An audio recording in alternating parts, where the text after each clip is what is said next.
சமீபத்தில் பெய்த பெருமழைக்கு பிறகு பல இடங்களில் ஆபிரிக்க பெரும் நத்தைகள் படையெடுக்க ஆரம்பித்துள்ளன. ஏற்கனவே இந்த ஆபிரிக்க பெரும் நத்தைகள் இங்கு அவதானிக்கப்பட்டுள்ள போதும் இப்பொழுது இதனுடைய பெருக்கம் மிக அதிகமாக உள்ளது. இவை பயிர் பச்சைகளை எல்லாம் தின்று தீர்ப்பதோடு நோய்க்காவிகளாகவும் விளங்குகின்றன. இவற்றை நாங்கள் இப்போதே கட்டுப்படுத்த தவறுவோமாக இருந்தால் விரைவிலேயே நாம் பெரும் சீரழிவை, பேராபத்துகளை இந்த ஆபிரிக்க நத்தைகளினால் சந்திக்க நேரிடும்.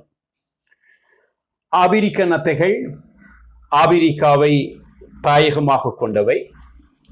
இவை இலங்கைக்கு பிரித்தானியர் ஒருவரினால் இதனால் ஏற்படுத்தப்பட போகும் பின் விளைவுகள், பின் விபரீதங்கள் எதுவுமே தெரியாமல் எடுத்து வரப்பட்டன. இந்த ஆபிரிக்க நத்தைகளில் ஒரு நத்தையிலேயே ஆண் பெண் இனப்பெருக்க அமைப்புகள் அல்லது இனப்பெருக்க உறுப்புகள் இரண்டும் இருக்கின்றன. இதனால் இரண்டு நத்தைகள் இணையும் போது, சோடி சேரும் போது இரண்டில் இருந்துமே முட்டைகள் உருவாகின்றன. 5-6 வருடங்கள் வரையில் வாழக்கூடிய இந்த நத்தைகள் தன் ஆயுளில் 1000க்கும் அதிகமான முட்டைகளை உருவாக்குகின்றன. இது இலங்கைக்கு ஒரு அந்நிய இனம், இலங்கைக்குள் கொண்டு வரப்பட்ட ஒரு இனம் என்கின்றபடியால் இதனை உணவாக்குவதற்கு, இதனை இரையாக்குவதற்கு இலங்கையின் இயற்கை சூழலில் இறைகவிகள் இல்லை. ஏற்கனவே எங்களுடைய தோட்டங்களில் உள்ளூருக்குரிய நத்தைகள் இருக்கின்றன. அவை பெருகாதவாறு அவற்றின் சமநிலையை பேணக்கூடிய வகையில் செண்பகம் போன்ற பறவைகள் அவற்றை இரையாக்குகின்றன. ஆனால் இந்த ஆபிரிக்க நத்தையை இரையாக்குவதற்கு இறைகவிகள் எதுவும் இல்லாததால் பல்கி பெருகி இன்று ஓர் ஆக்கிரமிப்பு இனமாக இது மாறிவிட்டது. உண்மையில் இது ஒரு சாதாரண நத்தை என்று சொல்லி நாங்கள் கடந்துவிடக் கூடாது, கடந்துவிட முடியாது. இவை இரவு நடமாடிகள். பகலில் மறைந்திருந்து விட்டு இரவில் இரை தேடுகின்ற இவை கண்ணில் தென்படுகின்ற பயிர் பச்சைகள், புல் பூண்டுகள், அலங்கார செடிகள் யாவற்றையும் தின்று தீர்க்கின்றன. ஒரு தாவரத்தில் இருந்து இன்னொரு தாவரத்திற்கு இடம்பெயரும் பொழுது அந்த தாவரத்தில் இருக்கக்கூடிய நோய்களையும் இவை காவி செல்லுகின்றன. நோய் காவிகளாக விளங்குகின்றன. இவை மட்டுமல்ல, மனிதனில் மிக பெரும் ஆபத்தை ஏற்படுத்தக்கூடிய மூளை மென்சவு அழற்சியை ஏற்படுத்துகின்ற புழுக்கள் இந்த நத்தைகளில் இருப்பது அறியப்பட்டுள்ளது. இலங்கையினுடைய விவசாய சூழல் தொகுதிக்கும் உயிர் பல்வகைமைக்கும் அச்சுறுத்தலாக இருப்பதன் காரணமாக இந்த நத்தையை அந்நிய ஆபத்து மிக்க அந்நிய ஊடுருவல் இனம் என்று சொல்லி இலங்கை அரசாங்கம் பட்டியலிட்டுள்ளது.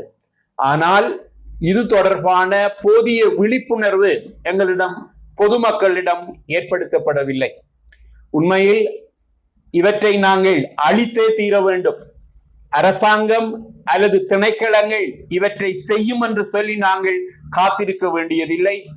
பொது அமைப்புகளும் பொதுமக்களும் இந்த ஆபிரிக்க பெருநத்தையை அழிப்பதற்கு முன்வர வேண்டும். இவற்றை அழிப்பதற்கு சுகமான வழி, இவற்றை நாங்கள் கைகளில் படாதவாறு கையுறைகளுக்காகவும் காத்திருக்க தேவையில்லாமல் சாதாரண ஒரு இலை அல்லது கடுதாசி தாளினால் நாங்கள் அதனை கவனமாக எடுத்து, ஏற்கனவே பாத்திரம் ஒன்றில் இருக்கக்கூடிய உப்பு நீர் கரைசலில் நாங்கள் இதனை அமிழ்த்துவோமாக இருந்தால் சில நொடிகளில் இவை இறந்து விடுகின்றன. மிக செலவு குறைந்த ஒரு தற்காப்பு முறை இந்த உப்பு நீர் கரைசல் மாத்திரம்தான்.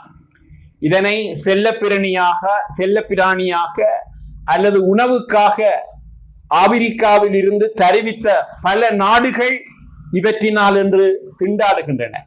தங்களுடைய பயிர்ச்செய்கையையும் விவசாயத்தை, உள்ளூர் உயிரினங்களை காப்பாற்றுவதற்காக இன்று கோடானு கோடி டாலர்களை அவர்கள் செலவழித்துக் கொண்டிருக்கின்றார்கள். இந்நிலை எங்களுக்கு ஏற்பட்டுவிடக் கூடாது.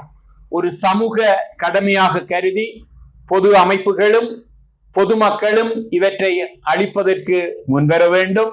நாங்கள் இதில் தவறுவோமாக இருந்தால், அசண்ட ஈனமாக இருப்போமாக இருந்தால், ஏற்கனவே பாரிய பின்னடைவுகளை சந்தித்துள்ள எமது விவசாய பொருளாதாரம், சுற்றுச்சூழல் சீர்கேடுகளுக்கு ஆளாகி இருக்கக்கூடிய நாம் மென்மேலும் பல சீரழிவுகளை இந்த ஆபிரிக்க நத்தைகளினால் நாங்கள் சந்திக்க நேரிடும்.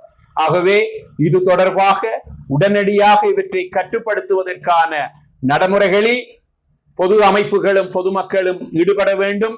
திணைக்களங்களும் வாழாதிருக்காது இதனை ஊக்குவிப்பதற்கு முன்வர வேண்டும் என்று சொல்லி இந்த ஊடகவியலாளர் சந்திப்பின் ஊடாக அனைவரையும் கேட்டுக்கொள்கின்றேன்.